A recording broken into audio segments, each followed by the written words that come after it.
கேட்கலையே விரைவு கூட அவருக்கு எடுத்துக்க. எவ்வளோ? 100 ரூபா. 100 ரூபாயா? அம்மா துண்டு விறகு தான் இருக்கு 100 ரூபான்றா? இஷ்டம் தான் வாங்கிடலாம், மூட்டு கிளம்ப. உங்ககிட்ட மட்டும் தான் விறகு இருக்குன்னு சும்மா லாடுறியா? இருக்கும்னாவா? விறகு வாங்கலையா? நான் ஏன் வாங்கணும்?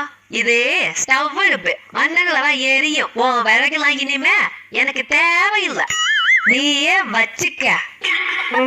இப்ப என்ன கேட்டு விட்டானே, என்னமோ இந்த இடம் இருக்குறா. இருக்கட்டும் இருக்கட்டும். என்னமோ பொட்டி எடுத்து போற. கேட்கலவே, இது ஒண்ணும் பொட்டி இல்ல, கரண்ட் அடுப்பு. நாங்க என்ன கரண்ட்லாம் சமைச்சு சாப்பிட போறோம். ஓ கரண்டா? உனக்கு பொறாம உன் கடையில நாங்க விறகு வாங்குறனே. பொறாம பண்றாங்க, பொறாம. இவ போற 100 ரூபாய்க்கு. சிவ விட்டுட்டு போற.